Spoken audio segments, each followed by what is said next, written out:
In Veneto, all'epoca della Serenissima, il Capodanno non era il 1° di gennaio, ma il 1° di marzo. Questa tradizione ha origini antiche.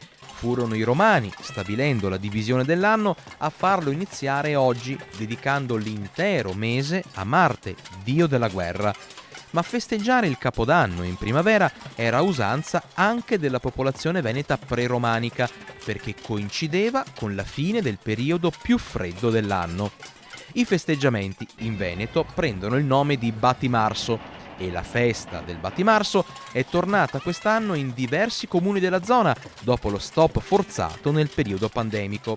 L'usanza ben nota è quella di andare in giro per strade e piazze battendo forte su pentole, coperchi e altri strumenti rumorosi, facendo insomma confusione per far scappare l'inverno e propiziarsi la primavera nella quale si dava avvio ai lavori agricoli.